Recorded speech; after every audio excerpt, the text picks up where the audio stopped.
Hi, it's Therese from Lostinpaper, and today I'm at the Waffle Flower channel making a rectangle frame card using the nesting rectangles 2 die set from Waffle Flower Crafts. So this is just a great way to get more from your dies. There are dies out there, and actually Waffle Flower do have a great die where you can make a frame, but I just thought it'd be fun to try and use these particular dies and see if I could make my own frame for my card. And it worked really well. So what I've done is I've got a piece of cardstock that's bigger than the front or the finished size of my card. I've grabbed the largest frame, and I actually want to use this as a decorative piece.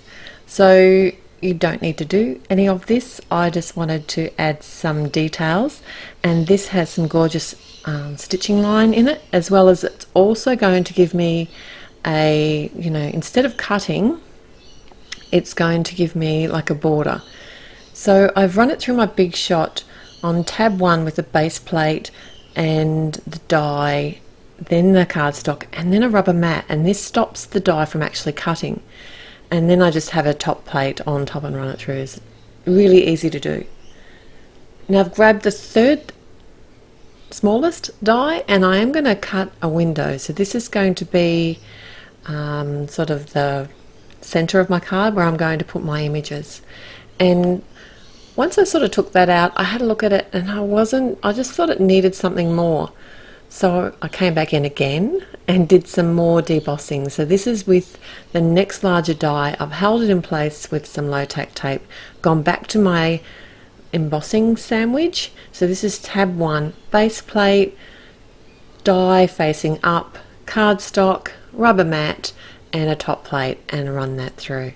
There's no pressure here, so if you're finding that you're feeling any pressure or it's hard, don't force your machine, because you might have the wrong sandwich. Double check your sandwich. And I think that looks much better with that second debossed sort of image. Now, I didn't get any footage of this without my head in it. I'm so sorry. So I actually haven't shown you much of it, but I've just put pencil marks on the edge of my cardstock where the lines of the largest die are, and that just gives me an idea about where the edge of my card is going to be, or my frame, my box. Now that's not actually where I'm going to score. I'm going to score about 4 millimeters each side of that line, and that's just going to help me create my frame, because that is where my card is going to fold. So this is the point, which is for me, because this is going to cover the whole front of my card, this is going to be the edge of my card base. It's going to sit around the edge of my card base. So to create the actual box measurement, I've actually doing a second score line, and this score line is going, and I just winged this. You could mark it out with a pencil, but I just went 1.5 measurements on my scoreboard, and that width there is how deep it's going to sit off the front of your card. So basically, to create this, you need to have 2 score lines around each side of the panel. When I did line up my die initially, I made sure that it was pretty, I didn't measure it, probably should have, but I did make sure that it was pretty straight on my piece of cardstock, so that when I made these score lines, everything was going to look in place, like it wasn't, like the center wasn't going to be on an angle or anything like that. So that is just something to consider as well. Now the 2 score lines that I've made, I'm just folding those inwards just to give them a little bit of memory. And the dies that you can get actually make this much easier, because I've never made this before. So you're learning with me here. But the dies that you get will help you sort of piece a frame together. I just wanted a really nice wide frame. I thought it would look really fun on a card.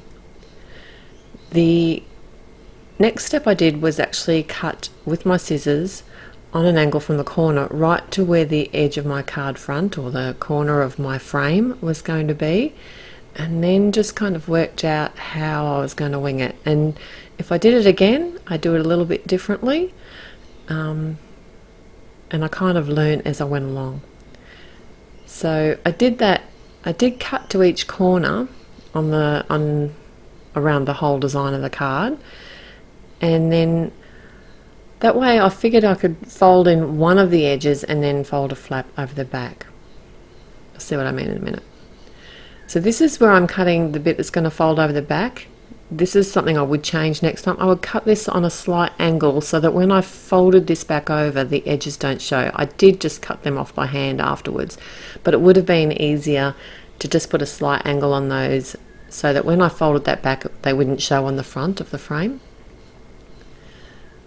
I've got some fun foam here that I'm layering up just to help support the frame on the inside.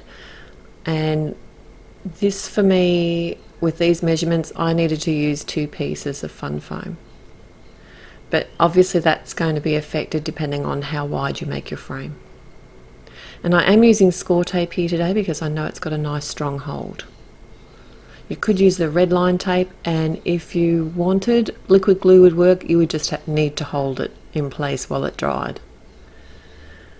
Alright, so this is what I've decided, how I decided to do it. I folded the corners in and laid them on top of the actual score tape. I could have put the score tape on the corner before I laid it down, depending what would be easier for you, but I just found it easier this way. And I did make my fun foam a bit long there. Let's get that out of the road. And what I figured here was just easier to remove this tiny little triangle of cardstock, because that wasn't folding down very neatly, and by doing that it meant that I wasn't fighting with any bits of cardstock at all over there. It just made a nicer, neater edge. So I did that on the other 3 corners. On the first one I didn't work that one out early enough.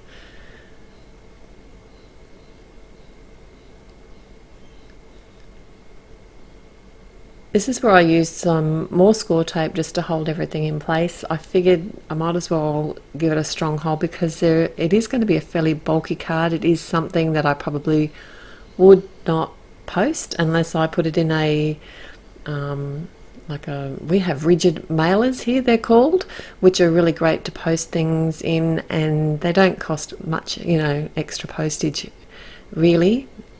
But maybe a good strong padded bag with some cardstock in it or cardboard in it might work as well. Probably best to be a hand delivered card though, I'd say, this one. And that's my finished frame. I did add score tape under each of the edges on the sides. I did forget to add that early on in the piece, but I did add some in just to hold the frame against all that foam that I added in. Right, now I decided to make a little scene on the inside for my frame. Well, it's not all going to be on the inside, but I've stamped out a balloon. This is from the Balloon Messages stamp set. The elephant comes from a new set which is called Jungle Birthday, and it's really cute. And I'm just using my teas to colour him in, some really simple Copic colouring here. And then because I have the coordinating dies for these images, I did just run them through my die cutting machine and cut them out. I have a piece of blue cardstock. It's kind of like almost that BG blue, that really pretty BG blue. And I've stamped, this is a couple of the images from the Layered Marbles stamp set, and added some white layering marble, I should say, stamp set, and added some white embossing powder and made my clouds for the background. I just thought that was just something a little bit different and added some details to my scene. Got my ATG adhesive, and that's just going to hold that in place on the front of my top fold card. This card I've cut to fit the frame that I created, so it's exactly the same size as my frame. It would also look good, I think, to have the frame a little bit smaller and have it sort of sitting on the front of a card as well. I might try that next time, and I think I'll probably have an easier time making my frame. But it is fun. I do enjoy playing with paper. So now I've got some white twine. I've created my own little bow and added some glue dots because I find they have a really nice strong hold to hold everything in place, and then I can just attach my balloon in place, and I've got this just sitting behind the lid of the frame. I just wanted it to be sitting up off the base of the card. And the same with the elephant. I didn't want them to be sitting back in the seam. So with the elephant though, I did decide to actually sit the little fella out on the front of the frame. Just have his feet. Do elephant have feet? I don't know. Can someone let me know? Do elephant have feet? I might have to look that one up. Anyway, they do walk around on something, don't they? The string I've just added with glue dot as well, and decided just to wrap that round his trunk. And then to hold everything in place, I've popped some more fun foam on the back and some score tape, and then I can just attach that to the front of my card. My sentiment today is from a set which is called Rock On, and this is actually a slightly curved sentiment, but because it's a clear stamp I could actually straighten it out and stamp it out with some new fishing pond, and just popping that up to go on the front of my card with some foam dots. And as a final element, I did decide to add an enamel dot just to the edge of the sentiment. And that's my finished card.